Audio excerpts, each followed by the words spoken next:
Terdengar suara takbir memuji nama ilahi, rasa dalam kalbu tenteram dan aman selalu.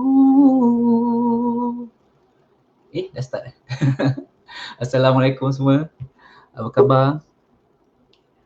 Sorry tengah feeling mood raya lah. Okay, so let me see.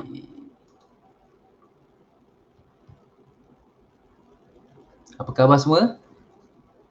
Kalau siapa yang dah join live ni, boleh silakan komen hi. Sekejap Yes, okay.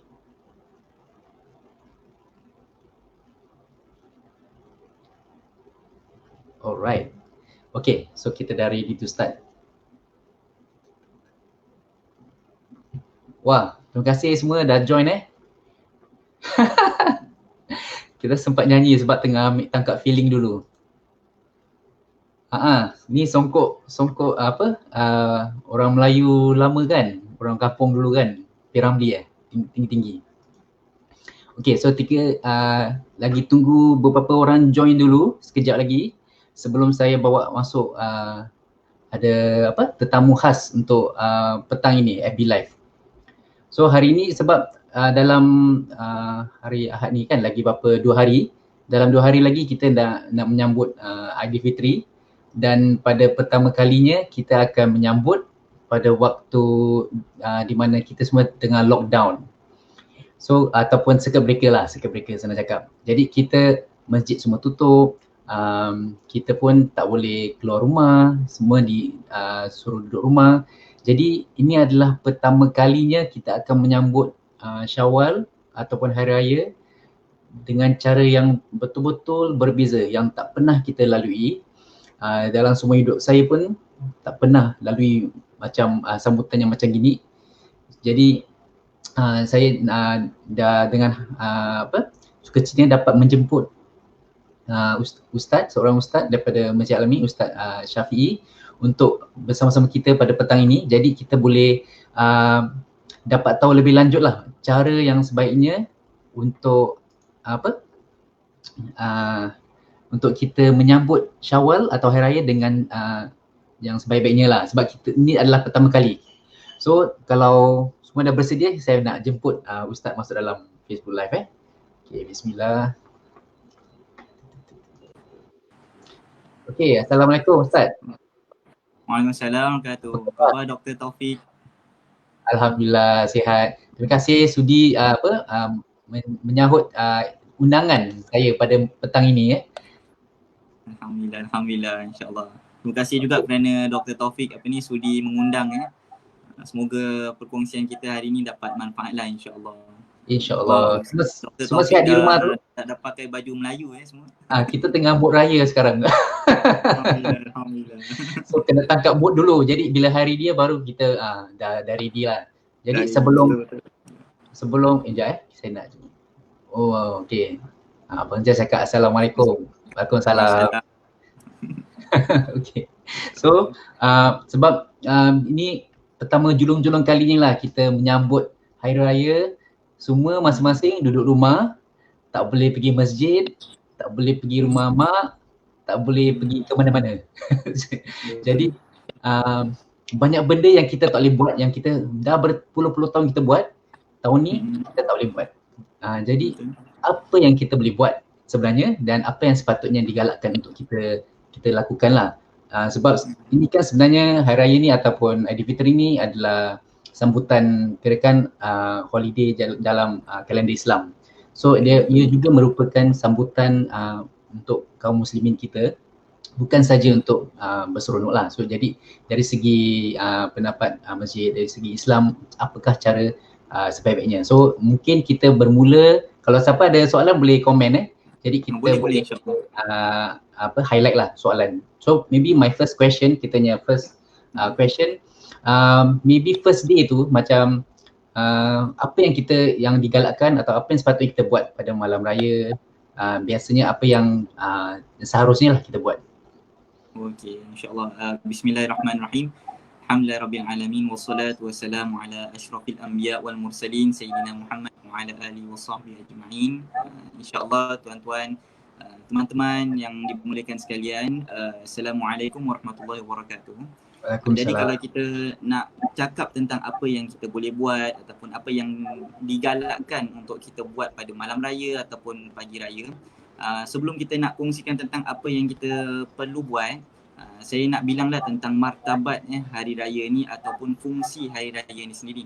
Jadi kalau kita tengok ada dalam beberapa riwayat, antaranya riwayat daripada baginda Rasulullah SAW dalam beberapa hadis yang agak dhaif tetapi bolehlah kita amalkannya, ialah siapa yang menghidupkan malam-malam raya dengan ibadat, maka tidak akan matilah hati-hati orang tersebut. Jadi kalau kita tengok tentang kelebihan malam raya dan kelebihan hari raya, setiap tu ada kelebihan masing-masing sendiri. Kalau kita tengok tentang kelebihan hari raya je, malam tersebut adalah digalakkan untuk kita melakukan apa-apa ibadat. Okay. Kemudian perkara yang kedua, malam tersebut doa kita makbul. Di dalam beberapa riwayat khususnya daripada Imam Asy-Syafi'i dalam kitab Al-Um ada menyebutkan 5 malam yang tak tertolak doa dia. Jadi antara doa yang malam tu tak ditolak ialah malam hari raya lah. Empat lagi daripada malam-malam yang lain. Jadi inilah dia antara kelebihan malam raya. Bahkan dalam riwayat yang dhaif juga, kenapa saya banyak kongsikan riwayat yang dhaif? Sebab banyak fadilat-fadilat ni ada di dalam hadis-hadis tersebut. Jadi saya kongsikan saja untuk mendapatkan semangat untuk kita datangkan dia punya psikologi dan juga datangkan semangat untuk melakukan amal soleh. Jadi antara perkara yang ketiga ialah pada malam tersebut dinamakan juga sebagai Lailatul Jaizah, hari hadiah, hari yang mana Allah SWT turunkan para malaikat untuk memberikan ganjaran-ganjaran kepada orang-orang yang dah berpuasa ni. Jadi itu adalah satu malam yang penuh dengan penghargaan, malam yang penuh dengan penghayatan dan malam peluang untuk kita doa, apa-apa doa insya-Allah akan makbul di sisi Allah Subhanahu Wa Taala. Jadi inilah ada main thing yang ada pada malam raya, kelebihan malam raya. Lepas tu pada pagi hari raya pula, antaranya ialah pada pagi hari raya tersebut adalah antara hari-hari yang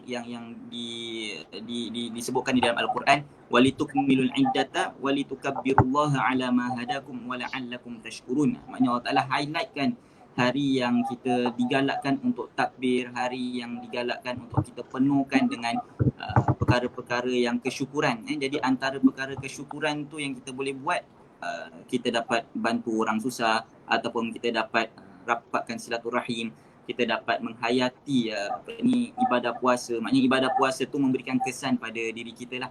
Jadi ini baru dari satu-satu skop yang kita tengok dari sudut kelebihan hari raya dan juga malam raya. Bila kita dah tahu tentang kelebihan dan function hari raya dengan malam raya, barulah kita dapat tahu apakah perbuatan-perbuatan apa yang kita dapat lakukan pada malam dan juga pagi tersebut. Samalah juga mungkin kalau kita ni dah tahu kelebihan makan vitamin C contoh dalam life pack dan sebagainya ada vitamin C dan kita perlukan berapa mg dalam satu badan kita. Jadi kita dah tahu kelebihan vitamin C, kita akan nak dapatkan vitamin C tu, dan cara nak dapat vitamin C tu ialah makan oren dan sebagainya. Macam ginilah kita ni approach kepada pendekatan apa yang kita boleh lakukan pada malam raya dengan pagi raya. Jadi kita dah tahu function hari raya apa, function malam raya pun apa juga. Alhamdulillah. Sekarang ni kita nak tahu tentang apa yang dimaksudkan dengan hari raya. Bila kita tengok perkataan Eid tu adalah satu perkara yang ada membawa beberapa makna. Makna yang pertama ialah datang perkataan ada ya'udu, maknanya kembali. Maknanya dia kembali. Kalau Idul Fitri maknanya kembali kepada fitrah, kembali kepada kebaikan, kembali kepada realization about kita diri sendiri. Jadi ini adalah satu konsep tentang apakah itu Idul Fitri. Dan Eid juga ataupun perkataan Eid dapat dibawa erti tentang perkara yang sentiasa diulangi. Okay? Mungkin satu adat, satu resam, satu perbuatan yang selalu kita ulangi at certain days, at certain waktu. Itulah yang dinamakan sebagai Eid. Dan dia adalah satu keadaan yang membawa makna. Dia seakan-akan memberikan kita untuk peluang kembali kepada fitrah, kembali kepada kebaikan at the same time juga kita tengok apakah perkara yang dapat kita achieve pada Ramadan tu, yang new qualities yang kita dapat retain dalam bulan Syawal and seterusnya. Dan perkara yang kedua ialah Hari Raya Eid ni maknanya bukannya macam kita tu dah merdeka dah huri-huri kira kan dah masuk Hari Raya, dah tak ada puasa lagi, makan macam-macam makanan kita nak makan ataupun nak berayasakan pergi sana dan sebagainya. Jadi konsep tu sebenarnya bila dah jadinya CB ni, dia kembalikan kita kepada konsep asal Hari Raya tu sendiri. Jadi kalau kita punya adat ataupun kita punya norma masyarakat kita selalu dah terbiasa Hari Raya ni macam satu merdeka daripada satu sangka yang Ramadan, sangka Ramadan. Tapi konsep dan pemahaman tersebut dah dikembalikan kepada konsep asal dia, iaitu untuk retain the good qualities yang dah kita achieve, yang dah kita build up during the Ramadan, and to self-realization untuk kita dapat tahu tentang hakikat kehidupan. Oh, inilah ada makna kesyukuran, inilah ada makna penghargaan daripada Allah Subhanahu Wa Taala. Jadi dia punya konsep dia dapat berubah dengan adanya CB ni. Kita nampak macam satu ujian ataupun mungkin satu musibah, tapi sebenarnya dia adalah satu peluang untuk kita revisit balik kepada what is the true meaning of Eidul Fitri lah. Jadi bila kita dah tahu tentang kelebihan dan kita dah tahu tentang what is the actual meaning atau konsep behind Eidul Fitri, barulah kita sekarang dapat bincangkan apa yang kita boleh buat pada malam raya dan juga pada pagi raya. Jadi kalau kita nak kongsikan secara ringkas, pada malam raya selalunya kita akan nak dapatkan, kita dah dapat penghargaan daripada Allah SWT. Jadi apa yang kita akan buat, selalunya kalau orang buat kebaikan kepada kita, kita akan balas balik dengan kebaikan. Kita akan cakap terima kasih dan sebagainya untuk menghargai pemberian orang tersebut. Kadang-kadang kita tak kisah pun apa yang orang tu bagi. Yang penting orang yang bagi tu ingat kita. Yang kita yang ada sebahagian daripada kita yang tak tengok pada pembahagian tersebut, tapi dia tengok pada orang yang bagi. Kadang-kadang dia tak tengok pada orang yang bagi, tapi dia tengok pada status orang yang bagi tersebut. Contohnya kalau saya dapat $10 daripada orang biasa, saya nampak tu $10. Tapi kalau saya dapat $10 daripada Presiden Halimah Yacob katakan, jadi dia dah jadi macam satu benda yang special. Jadi $10 tu dah luar daripada harga $10 tu sendiri. Jadi macam mana saya adapt dengan ataupun macam mana saya react dengan pemberian tersebut, saya akan hargai, saya akan bilang ni Presiden Halimah yang kasih, ni mungkin kita letak frame ataupun kita mungkin tak ada signature dan sebagainya. Itu adalah cara kita react pada penghargaan orang. Jadi sekarang ni kalau kita yang menghargai kita ialah Allah Subhanahu Wa Taala sendiri, jadi macam mana kita nak tunjukkan rasa penghargaan kita kepada Allah Subhanahu Wa Taala? Jadi antaranya ialah dengan bertakbir kepada Allah Subhanahu Wa Taala, iaitu takbir yang kita selalu baca lah, Allahu Akbar, Allahu Akbar. Nanti kita akan takbir bersama. Dan kemudian perkara kedua, macam mana kita nak menghargai penghargaan yang orang tu berikan, ialah kita jaga penghargaan tersebut. Jadi kita dapat nampak ni adalah satu ganjaran yang Allah Ta'ala berikan pada kita. Jadi kita sematkan, letakkan azam dalam diri kita untuk kita perbaiki lagi diri kita seterusnya pada setelah bulan Ramadan. Jadi kuatkan azam kita, kuatkan doa kita. Jadi inilah perkara yang kedua yang kita boleh lakukan. Kita banyakkan doa lagi kepada Allah Subhanahu Wa Ta'ala. Bahkan dalam beberapa riwayat daripada Ibn Abbas mengatakan, ini poin yang ketiga, cukup untuk kita menghidupkan malam raya tu dengan kita solat isyak berjemaah dengan solat subuh berjemaah. Jadi kalau kita solat isyak berjemaah, dia punya fadilat dia seakan-akan kita solat setengah malam tu, hidupkan setengah malam tu dengan solat. Kalau kita solat subuh berjemaah, seakan-akan kita hidupkan lagi setengah malam dengan beribadat. Jadi walaupun kita tidur, walaupun kita apa-apa pada malam tersebut, kalau kita buat perkara ni, kita seakan-akan dah solat satu malam hari raya tersebut. Jadi itu adalah satu ganjaran fadilat yang luar biasa. Dan perkara yang keempat dan yang terakhir untuk malam raya ni, ialah kita kenalah sentiasa meletakkan dalam diri kita untuk kita berdamai dengan saudara-saudara kita. Kita ambil peluang ni untuk kita berdamai dengan orang-orang yang mungkin kita tengah tak okey ataupun kita ada masalah dengan orang tersebut, kita berdamai dengan orang tersebut.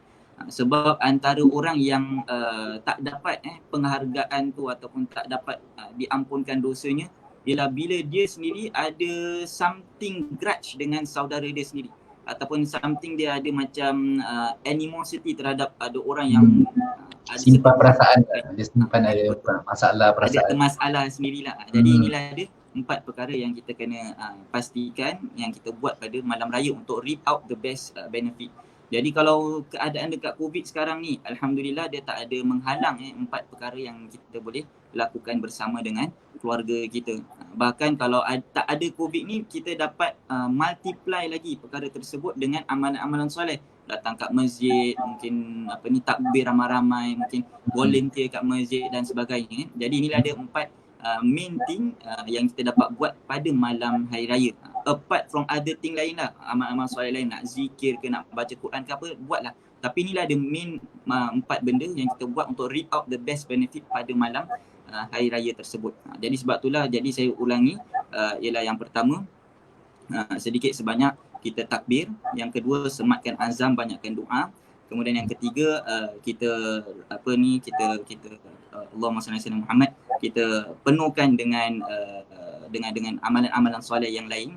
Antaranya ialah kita rapatkan silaturahim dan sebagainya. Dan kemudian yang keempat, kita penuhkan waktu solat Isyak dengan subuh berjemaah. Semoga dengan 4 perkara ni dapat kita reap out the best benefit lah pada malam Ramadan tu, malam hari raya tu. Kalaulah pagi hari raya tu pula macam mana? Jadi pagi hari raya ni, walaupun kalau kita tak dapat solat raya dekat masjid dan sebagainya, antara untuk cara kita tanda kesyukuran kepada Allah SWT ialah itulah, dengan kita takbir macam biasa. Kemudian kita solat hari raya. Tapi sebelum kita solat hari raya, digalakkan kita mandi dululah. Kita mandi. Untuk wanita ataupun untuk anak kecil yang tak solat raya juga, ataupun ada keadaan dalam keadaan uzur dan sebagainya pun digalakkan untuk kita mandi pada malam raya tersebut. Ini ada a few tips yang telah dikongsikan lah oleh pejabat mufti untuk kita kongsikan bersama. Jadi selain daripada tu, kenapa kita nak kena mandi ataupun kenapa kita nak kena pakai pakaian yang wangi-wangian, yang cantik, yang bersih dan sebagainya untuk kita pergi solat hari raya? Jawapan dia ialah kerana bila kita melakukan perkara tersebut, malaikat ni dia akan datang dan rapat dengan kita. Sebab dalam beberapa hadis yang sahih, bahawasanya Rasulullah pernah melarang seseorang ni makan bawang dah bau busuk, iaitu basal ataupun bawang merah dan juga saum ataupun bawang putih, sehingga kan mengganggu ketenteraman saudara-saudara dia yang nak solat. Jadi Rasulullah bila dah nampak perkara tersebut, Rasulullah highlightkan lagi satu point. Rasulullah bilang kat orang tu, bukannya pasal benda tu mengherdik orang saja, tetapi dia mengherdik para malaikat juga. Barulah Rasulullah sambung dengan hadis yang sahih, fa innal malaikata tata'adza mimma yata'adza bihi banu Adam. Sesungguhnya malaikat ni pun rasa tak sedap dengan perkara yang manusia pun rasa tak sedap. Jadi kalau manusia rasa tak sedap dengan baju yang kotor, malaikat pun sama juga rasa perkara tersebut. Kalau bau yang busuk, manusia tak sedap, malaikat pun sama juga tak sedap dengan perkara-perkara tersebut. Jadi antara perkara yang digalakkan untuk kita bersihkan diri ni adalah untuk kita meraihkan hari tersebut. Ini adalah satu special day yang bukannya hari-hari biasa. Yang secondly, pasal para malaikat ni sedang nak memberikan kita ataupun sedang nak berdamping ataupun menulis segala amalan-amalan soleh yang kita buat. Tapi kalau kita sendiri dalam keadaan yang tak baik, dalam keadaan yang tak appealing kepada para malaikat tersebut, maka itu adalah satu perkara yang kurang baiklah. Bahkan Rasulullah pun pernah satu ketika bangun pagi, Rasulullah selalu siwak. Jadi Aisyah pun tanya, kenapa kau nak siwak? Kau solat bukannya orang lain nampak, bukannya manusia lain nampak. Maka Rasul pun bersabda dalam hadis yang sahih, ala tastahi minal malaika, apakah kamu tidak malu dengan para malaikat? Sebab aku sedang nak bermunajat dengan orang ataupun dengan Allah Subhanahu Wa Taala, bukannya dengan manusia. Jadi kalau dengan manusia dia aku dah siwak, apatah lagi dengan Allah Subhanahu Wa Taala. Inilah satu pemahaman yang lain lah terhadap kenapa kita pakai baju wangi-wangian, bersih dan sebagainya. Jadi antara kenapa kita pakai baju wangi-wangian dan bersih ni ialah kerana bila kita melakukan perkara tersebut, dia akan mendatangkan psikologi ataupun mendatangkan sesuatu semangat dalam hati kita untuk beribadat. Bayangkanlah kalau kita baru bangun tidur, baju pun baru kena alio basi dan sebagainya, kemudian nak solat dan sebagainya. Jadi Rambut dia punya kot lah, feeling dia tu muka kalau kita bonyok dah lah. tak ada. Macam Dr. Taufik ni kan, pun sama juga pakai baju rapi, cantik ni sebab nak dapat feel raya kan. Baru dapat mood kan. Macam gitulah. Jadi pakaian kita pun main peranan. Jadi status hygiene badan kita pun main peranan dalam jiwa kita lah, dalam nak berhadapan dengan Allah Subhanahu Wa Taala. Jadi inilah ada 3 perkara utama kenapa kita kena wangi-wangian, bersihkan badan untuk sebelum kita untuk mandi, sebelum kita melakukan amal soleh tersebut. Jadi yang pertama saya ringkaskan, yang pertama ialah kerana hari ni hari yang special. Yang kedua kerana malaikat yang nak catat amal soleh itu, yang nak catat amal soleh kita tu suka kepada benda-benda yang wangi-wangi. Kemudian yang ketiga ialah kerana dia memberikan kita konsep, pemahaman, semangat yang kita ni nak berjumpa dengan Allah Subhanahu Wa Taala. Barulah kita dah tadi tu pagi raya kita dah mandi, kemudian dah bersihkan badan, pakai baju wangi-wangi dan sebagainya. Yang ketiga ialah kita makan sedikit untuk bilang hari ni bukan hari puasa. Okay, untuk lawan arus yang selalu kita lakukan ataupun kebiasaan yang kita selalu lakukan. Samalah juga macam kalau kita selalu bangun tidur, kita lap muka Jadi kalau mungkin pada satu hari tu kalau kita bangun tidur kita tak lap muka, kalau kita pergi toilet, dia akan membuatkan kita terkesan, dia akan membuatkan kita ingat hari tersebut. Samalah juga macam perkara yang luar biasa bila berlaku pada diri kita, dia ingatkan kita tentang hari tersebut. Jadi samalah kalau hari raya ni, kalau hari puasa ni, kita selalu puasa dah jadi satu norma. Dah jadi satu adat kebiasaan. Jadi bila bangun tu kita makan, kita dapat rasa alamak hari ni hari raya. Jadi kita bila kita makan tu dia berikan kita some suggestion ataupun perbezaan tentang adat-adat yang selalu kita lakukan, insya-Allah. Jadi inilah yang ketiga iaitu makan tamar ataupun makan apa-apa je lah. Apa-apalah. Yang keempat, ada apa-apa untuk makan ke apa-apa makan pun okey, asalkan makan. Dia apa-apa makan asalkan makan. Kalau minum je boleh. Kalau minum pun boleh juga. Yang penting dia punya point dia untuk bilang yang ni bukan hari puasa. Ya betul. Kemudian yang keempat, selain daripada yang ketiga tu kita makan, yang keempat kita solat raya. Mungkin kita terfikir solat raya boleh, kenapa solat Jumaat tak boleh katakanlah kita cakap dekat rumah kenapa tak boleh solat Jumaat. Ada mazhab Hanafi cakap 5 orang ataupun mungkin 3 orang dah boleh cukup dah solat Jumaat. Ni dekat rumah kita saya ada bapa, ada ibu, ada saya. Jadi dah 3 orang. Bolehlah solat Jumaat. Kenapa solat Jumaat tak boleh? Tapi solat raya ni dibolehkan. Apa perbezaan dia dan sebagainya kan?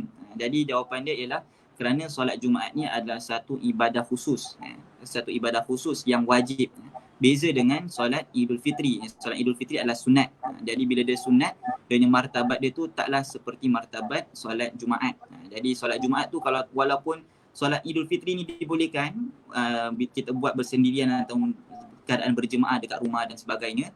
Beza dengan solat Jumaat sebab solat Jumaat ni adalah satu ibadat yang khusus yang ada kaitan dengan ijtima', perjumpaan antara bukannya keluarga kita je tapi dengan keluarga-keluarga yang lain untuk berijtima'. Dia ada satu perhimpunan yang besar. Jadi tu beza pemahaman dia dengan solat Idul Fitri. Yang mana solat Idul Fitri ni tujuan dia bukannya untuk berjumpa. Tujuan dia untuk melahirkan kesyukuran kepada Allah Subhanahu Wa Taala. Disebabkan ada perbezaan tujuan, sebab itulah dia punya hukum dia pun berbeza lah. Jadi sebab tu kalau kita solat sunat hari raya ni, boleh je kita solat sunat 2 rakaat dekat rumah. Tapi kena ingatlah solat sunat hari raya ni bila takbir tu rakaat pertama 7 rakaat. 7 takbir. Jadi 7 takbir ni dah termasuk takbiratul ihram ke tidak? Maknanya bila time kita nak solat tu kita kan niat saja aku solat sunat hari raya 2 rakaat kerana Allah SWT. Terus kita Allahu Akbar. Allahu Akbar yang kita start tu dah kira ke belum dalam 7 takbir ni? Jawapan dia ialah tak terkira. Dia tak counted lah. Dia starting tu Allahu Akbar tu nama dia takbiratul ihram. Takbir untuk masuk dalam solat. Lepas takbir nak masuk dalam solat, barulah kita sambung dengan lagi 7 takbir. Jadi barulah kita cakap Allahu Akbar. Tapi janganlah laju sangat Allahu Akbar, Allahu Akbar, Allahu Akbar. Tidak, tetapi dia dianjurkan untuk kita baca subhanallah walhamdulillah wala ilaha illallah wallahu akbar antara dua-dua takbir tersebut. Jadi kita takbiratul ihram masuk solat, Allahu akbar, dah masuk solat ni.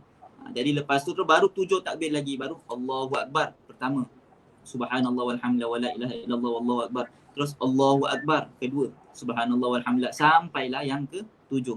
Dah habis 7, baca yang last kali subhanallah walhamdulillah wala ilaha illallah wallahu akbar, barulah kita start dengan Al-Fatihah. A'udzubillahi minasyaitonirrajim, bismillahirrahmanirrahim, alhamdulillahirabbil alamin, sampailah biasa. Okay. Kalau kita kalau part ni kalau kita lupa, sebab selalu kan kita solat ke masjid kan, tak payah kira lah, ikut je imam habis kita habis. Sekali kat rumah, alamak kita yang imam. Jadi kalau kita dah salah kira, kalau kurang macam mana, kalau lebih macam mana? Okey, kalau katakan tersilap kira, tak apa, kita ikutkan berdasarkan apa yang kita yakin. Kalau katakan kita tak tahu ni 3 ke dah 4 kali, jadi kita anggaplah dia 3 kali. Tapi nak paling mudah untuk kita tak salah kira, kita ikut jari kita lah. Kita ikut jari kita. Jadi Allah, ini first takbir, Allahu akbar. Okay, so tip lah, gunakan jari lah. Gunakan jari. Jadi kita dapat tahu, okey ni takbir ke-3, takbir ke-4, takbir ke-5. Jadi kalau katakan kita terlupa langsung nak takbir, kita Allahu akbar terus kita baca alhamdulillahirabbil alamin, pada waktu tu dah tak perlu lagi nak takbir 7 tu. Sebab takbir 7 ni adalah sunat. Dia bukannya satu benda yang wajib yang merosakkan solat. Boleh teruskan jugalah.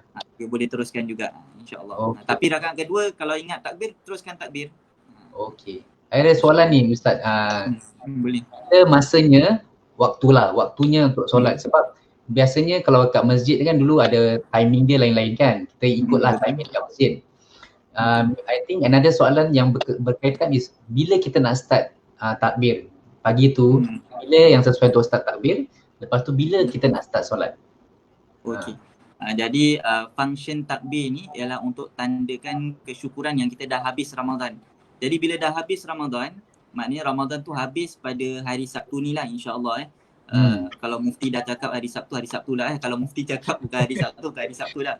Okay. Kalau lah katakan let's say hari Sabtu ni mufti cakap okey, Sabtu tu last kita puasa, terus malam tu dah start malam raya. Bila dah habis je Ramadan, maknanya function takbir ni untuk tandakan yang Ramadan ni dah habis dan kita bersyukur terhadap nikmat yang kita dapat pada bulan Ramadan. Jadi takbir tu dah start dah pada lepas solat maghrib hari Sabtu. Lepas buka lah.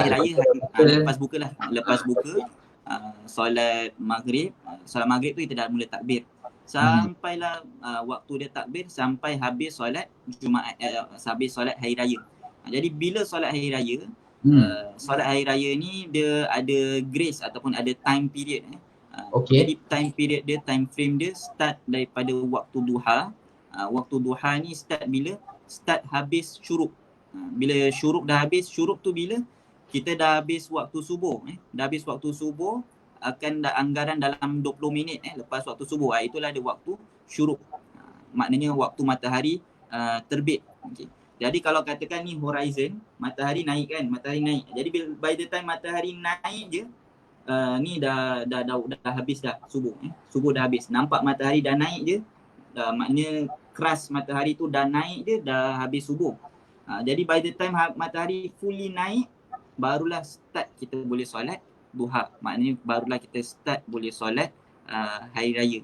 Jadi period matahari nak fully keluar daripada horizon ialah anggaran dalam 20 minit ataupun 15 minit. Jadi sebab tu lepas subuh ataupun subuh dah habis, subuh habis katakan pukul 7. Jadi by 7:30 dah boleh solat hari raya dah dengan family. Jadi period dia start daripada situ, daripada 7:30 anggaran sampailah matahari tergelincir ataupun matahari dah lepas kita punya bayang-bayang. Maknanya kalau ini kita matahari dekat atas kita 90 degrees, jadi bayang-bayang kita betul-betul bulat lah. Tapi bila matahari dah tergelincir ataupun matahari dah sengit sikit, maka dia punya shadow tu dah tak bulat lagi. Shadow tu dia macam melonjong sikit, oval sikit. Pada waktu tu dah habislah solat waktu solat hari raya. Jadi itulah time period yang kita boleh lakukan solat hari raya. Sebab itulah dalam beberapa mazhab, pandangan Imam Syafi'i sendiri, yang mengatakan boleh kita keluarkan zakat fitrah walaupun lepas imam habis solat raya. Oh, okey. Ni satu benda yang baru kita dengar. Tapi janganlah kita terus Yalah, boleh ke kita ikut pandangan ni. Pandangan ni adalah pandangan yang tak kuat lah. Dia berdasarkan pada time period orang boleh buat solat raya. Jadi time period habis solat raya tu is at the dalam pukul 12 tengah hari. Jadi bila pukul 12 tengah hari tu, itulah dia time yang mana orang boleh lagi bayar zakat fitrah sebab masih lagi time period solat hari raya. Jadi inilah ada antara pandangan. Tapi untuk mudah kita lakukan, untuk kita tidak terlepas ganjaran dia, kita buatlah secepat mungkin. Jadi siapa yang belum bayar zakat fitrah, bayarlah insya-Allah. Hari ni boleh ataupun pada yang penting sebelum pagi raya lah insya-Allah. Ya, lagi cepat lagi bagus lah sekarang boleh buat online kan. Insya-Allah. I think lagi satu soalan sebab macam I think solat kita boleh buat kat rumah. Lepas tu ada khutbah kan, biasanya lepas solat ada khutbah. Dan sekarang khutbah of course lah, kita yang imam kat rumah takkan nak khutbah sendiri kan dengan family sendiri. Dia macam mana tu? Okey. Jadi function khutbah hari raya dia beza dengan function khutbah Jumaat. Khutbah Jumaat tu adalah satu perkara yang wajib kita dengar. Tapi khutbah raya ni dia dalam keadaan kita tenang, dalam keadaan kita mungkin tengah makan, kita dengar, dia boleh. Dia boleh. Dia punya function dia adalah untuk just memperingati tentang salah satu tanda kebesaran yang Allah Taala berikan kepada umat Nabi Muhammad SAW lah. Jadi kalau hari raya dia akan ingatkan tentang erti kesyukuran, erti tentang puasa, erti tentang kualiti apa yang kita dah dapat sematkan dalam jiwa kita. Tapi kalau katakan khutbah raya hari raya Korban ataupun hari raya Idul Adha, dia punya function dia adalah untuk ingat tentang kebesaran kualiti pengorbanan. Maknanya pengorbanan ni adalah satu perkara yang diperlukan dalam kehidupan kita dan sebagainya. Jadi function dia berbeza lah dengan function khutbah Jumaat. Khutbah Jumaat dia adalah satu perkara yang wajib kita dengar. Tapi kalau hari raya ni khutbah dia tak wajib lah. Dia adalah satu recommendation untuk menambahkan lagi rasa kesyukuran kita kepada Allah Subhanahu. Digalakkan lah kita dengar. Lagipun nanti ada live kan. Kalau hari tu ada live, dengar je lah khutbah ataupun khutbah pertama dan kedua daripada Mufti, insyaAllah. Saya ada satu soalan dekat komen ni, saya tunjukkan daripada Prof Adam ni, dia tanya kalau tak nak lupa dia sebut satu tasbih Allahu Akbar, lepas tu dia sebut dua. That means dia sebut satu dalam dia punya dia punya tasbih dia. Okey. Kalau katakan sebut perkataan satu ataupun dua, tu dia membatalkan solat kita lah. Sebab dia solat ni function dia adalah perhubungan kita dengan Allah Ta'ala. Jadi dia ada satu perkataan-perkataan yang khusus untuk kita sampaikan, untuk kita berbicara dengan Allah SWT. Jadi bila kita letak perkataan satu atau perkataan dua dalam takbir kita, secara lafzi atau secara kita lafazkan, dia boleh membatalkan solat. Tapi kalau kita buat dalam hati kita macam contohnya kita letak satu Allahu Akbar, terus kita tasbih tu dalam hati kita, okey, dua boleh. Yang penting kita tak sebut. Jangan sebut lah. Kalau sebut dah batal dah solat kita. So kalau boleh nak ingatkan, kita dalam hati je lah cakap satu, tapi kita boleh lapaskan satu tu. Ya, betul insyaAllah. Okay, then biasanya Hari I think dah lebih daripada setengah jam, boleh tak? Dah a bit more question. Okay, boleh insyaAllah. Okay, sebab biasanya Hari Raya kan, biasanya lepas kita solat, okay, then kita nak pergi berkunjung pula. So nak dapat pendapat Ustaz lah, sebab sekarang ni kita tak boleh berkunjung. Dan government pun dah cakap memang tak boleh keluar. Tapi saya pasti ada juga yang nak berkunjung juga. Contohnya mungkin dia cakap, saya tak ada demam, saya tak ada sakit, saya nak tengok mak bapak saya je, tak ada orang lain. Sebab saya dah 2 bulan tak jumpa mak bapak saya. Macam mana saya nak, boleh tak saya nak keluar juga, saya nak tengok mak bapak saya je sebab saya nak minta maaf. Oh, terputus Okay. Boleh? Tadi miss terputus. Termiss tadi. Okay, so contohlah mungkin dia cakap sebab dah 2 bulan jumpa mak bapak so nak minta maaf, nak salam, nak cium, nak peluk semua. Jadi macam mana tu? Boleh tak? Okey. apa ni, kalau katakan kita kat dalam keadaan masih lagi dalam CB ni, kita menghormati apa ni, peraturan lah daripada negara kita. Jadi kita duduk dekat rumah tapi tetap dia dapat tujuan dia tu dapat kita achieve dengan cara yang berbeza. Mungkin dengan kita Zoom, dengan kita call, dengan kita tulis surat dan sebagainya. Jadi samalah juga macam apa ni, kalau kita tengok kita berada di luar negeri dan sebagainya, mungkin kita tak dapat salam ibu bapa kita, mungkin kita tak dapat peluk ibu bapa kita tapi mungkin kita boleh kasih apa ni, video call ataupun kita boleh kasih surat dan sebagainya. Tetap tujuan dia adalah untuk merapatkan silaturahim. Cara nak capai tujuan tersebut adalah berbeza lah daripada satu keadaan kepada keadaan yang lain. Jadi untuk sekarang ni kita masih dalam keadaan CB, itulah dia sebab kita masih lagi apa, boleh video call. Cara dia berbeza tapi tujuan dia masih sama lagi, insya-Allah. Jadi kalau katakan kita ada surat ke apa, bolehlah kita kasih surat dan sebagainya. Tapi sekarang teknologi dah mudah lah. Cuma calling dia tu tak ada physical contact je lah. So kita Zoom raya je lah, terpaksa nak nangis lah, tapi yang penting kita tak boleh contact. Sebab I think dari segi medical mungkin kita rasa sihat tapi kita belum pasti lagi kita virus tu tidak ada pada kita walaupun kita tak ada simptom. Jadi dan actually walaupun lepas circuit breaker, sebab circuit breaker habis 1 Jun kan. Betul. Lepas 1 Jun government pun dah cakap kita tak boleh, kita cuma boleh kunjung mak ayah dalam maybe 2 orang maksimum setiap kali. Then tak salah masjid pun belum buka, betul tak? Masjid dah buka. Belum masjid kan? Sekarang masih tengah dalam perbincangan.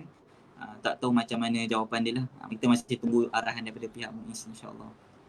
Sebab sebenarnya memang kita semua ni tak sabar. Orang semua tengah tunggu 1 Jun ni macam nak terus nak serbu semua rumah, tak tahu nak beraya lah. Banyak orang semua cakap lepas 1 Jun nak beraya. Tapi sebenarnya kita tak boleh terus keluar gitu macam keluar sangkar kan. Kita kena berhati-hati sebab dah banyak kes ada second wave. Kirakan lepas ditingkatkan kirakan circuit breaker dalam negara lain, ada banyak kes di mana dia punya kes COVID ni semakin meningkat balik. So itu yang kita tak nak. So macam yang paling penting kita tak nak jadi punca mak bapak kita yang kena COVID. Sebab kita tak sabar nak tengok diorang sampai berpusu-pusu. So itulah yang sebaiknya lah yang saya punya advice lah. So walaupun lepas 1 Jun pun jangan tahu-tahu okay aku nak all out raya, aku dah ambil cuti semua, nak sewa kereta semua, kita satu family, pergi family. So tak boleh kan Ustaz? Betul. Jadi kalau katakan even tadi doktor kongsikan dari sudut medication, tapi kalau dari sudut agama Islam, kita ada letak satu kaedah dia, janganlah disebabkan kita jadi punca kepada orang lain dapat dosa. Ataupun jangan jadi pasal kita punya perbuatan orang lain dapat keburukan. Contohnya di dalam beberapa ayat-ayat doa Nabi SAW, janganlah engkau ambil bima fa'ala sufaha minna, janganlah engkau turunkan balak kepada kami disebabkan oleh orang-orang yang segelintir, orang-orang yang tak sabar, orang-orang yang tak nak ikut peraturan kau, disebabkan mereka kau turunkan balak kepada semua orang, kau jauhlah perkara tersebut daripada kami dan sebagainya. Ini adalah hadis yang sahih. Bahkan dalam beberapa ayat-ayat Al-Quran sendiri ada ceritakan tentang Nabi Musa alaihissalam dengan 70 orang daripada kaum Bani Israel datang dan kemudian cuba nak bermunajat kepada Allah Subhanahu Wa Taala, tapi disebabkan ada di antara perkara-perkara yang di kalangan mereka yang buat dosa dan sebagainya, membuatkan hukuman Allah SWT tu semakin nampak dan sebagainya, sampaikan Nabi Musa pun doa seperti mana apa yang didoakan oleh Nabi Muhammad SAW. Jadi bila kita tengok dalam konsep ni, ulama-ulama kita mengatakan janganlah disebabkan kita jadi punca kepada keburukan orang-orang yang lain. Jadi tuan-tuan yang dimuliakan sekalian, teman-teman yang lain, bila kita melaksanakan atau kita refrain diri kita daripada sebahagian benda yang kita nak sangat ni kerana nak dapatkan keridaan Allah SWT, tu pun dah part of ibadat kita juga. Tu pun dah part of quality yang kita tengah nak sematkan dalam bulan Ramadan ni. Maknanya kita tak sabar nak makan, kita tak sabar nak minum air, kita tak sabar, tapi kita lawan perkara tersebut, kita sacrifice diri kita tu untuk mendapatkan keredaan Allah SWT. In the end kita dah dapat dah keredaan tersebut. So bila kita dekat dalam bulan Syawal pula, kita tak sabar nak jumpa ibu bapa kita. Memang semua orang rindu tapi bila kita letakkan semat dalam hati kita, kita buat gini kerana untuk mendapatkan keredaan Allah SWT, dia dah jadi satu ibadat. Bahkan dia adalah satu kualiti yang kita akan bawa di luar bulan Ramadan ni, iaitu sabar dalam menghadapi satu ujian, baik ujian tu ke dalam ujian yang kita tak suka ataupun ujian tu ujian yang kita suka, yang kita nak sangat buat tapi kita kena refrain, ataupun benda tu yang kita tak suka, jadi kita kena elakkan daripada kita mendekati benda tersebut. Tu dua-dua adalah konsep sabar lah. Sebab Allah Ta'ala berfirman dalam Al-Quran, wa nabluukum bisyarri wal khairi fitnah, kami telah menguji kamu dengan kebaikan dan keburukan, dua-duanya sebagai fitnah untuk kamu ataupun ujian untuk kamu. Di sinilah kita dapat belajar lah, insya-Allah.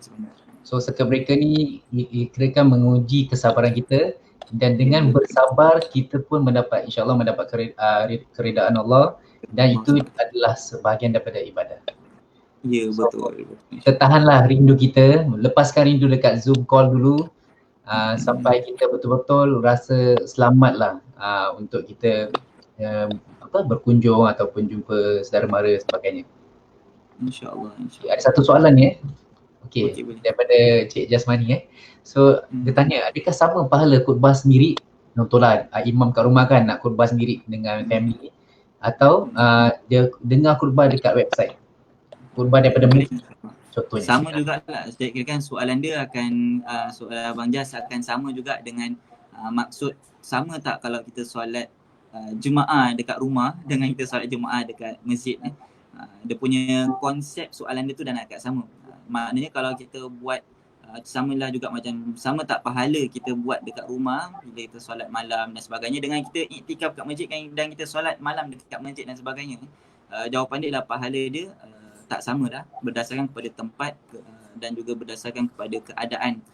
Tetapi walaupun seperti itu, ada sebahagian ulama-ulama yang contemporary ataupun ulama-ulama yang zaman sekarang, mereka berhujakan dengan beberapa hadis yang sahih daripada baginda Rasulullah SAW, bahkan hadis yang kursi yang mengatakan bila seorang hamba tu dia dah selalu buat amalan-amalan solat tertentu, contohnya dia selalu puasa, selalu zakat ataupun selalu solat sunat dan sebagainya, sekali tiba-tiba Allah Ta'ala berkata mana'ani abdi ataupun mana'tu abdi, aku menghalang hamba aku tu daripada melakukan selalu apa benda yang dia lakukan tu. Maknanya aku turunkan dia penyakit ke apa ke, sampaikan dia tak dapat solat macam mana dia solat selalu.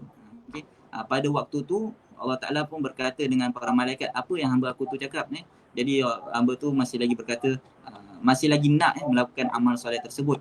Jadi Allah Ta'ala berkata kepada malaikat, berikanlah dia pahala seperti mana dia buat pada waktu dia sihat dulu.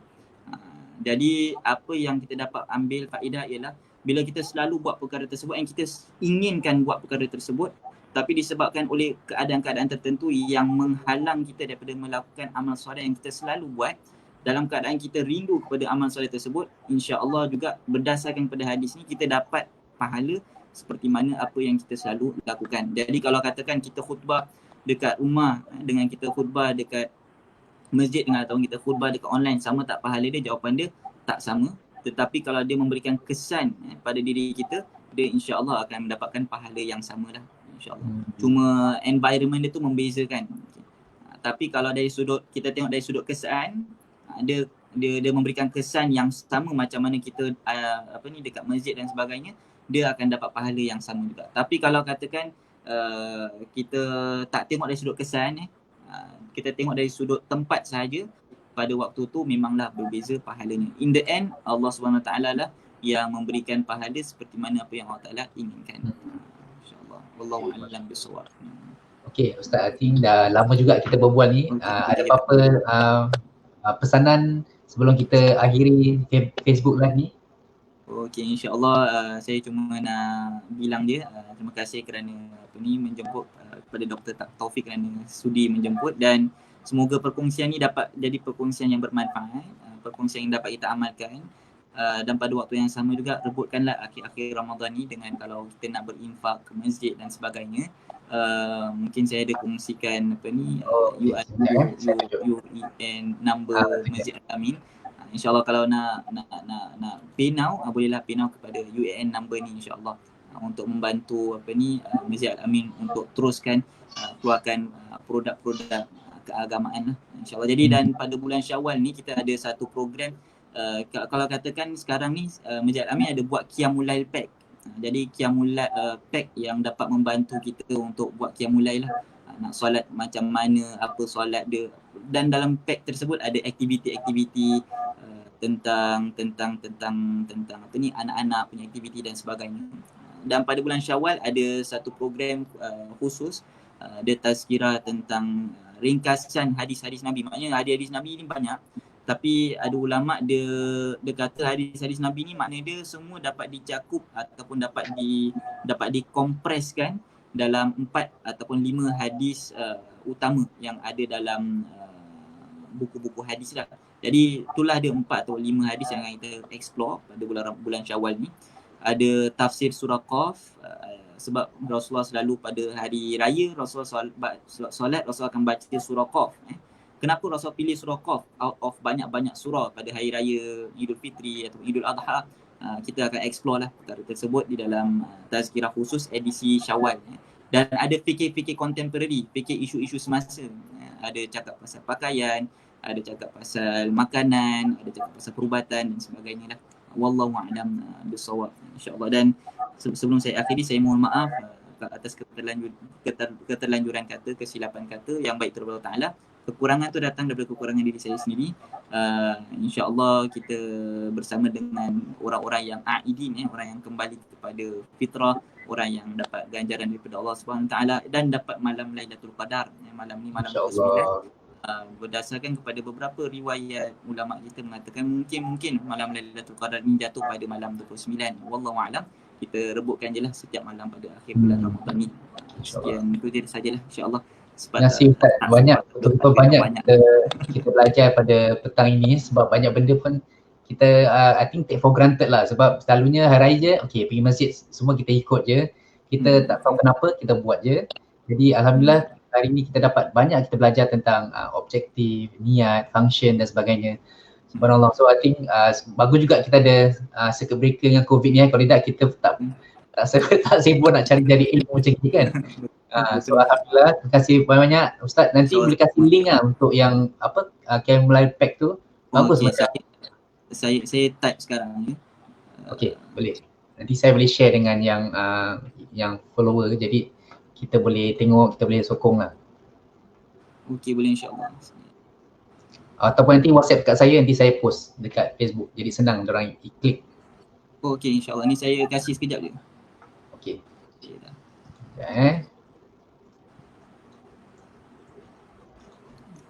Okey, saya tulis kat sini.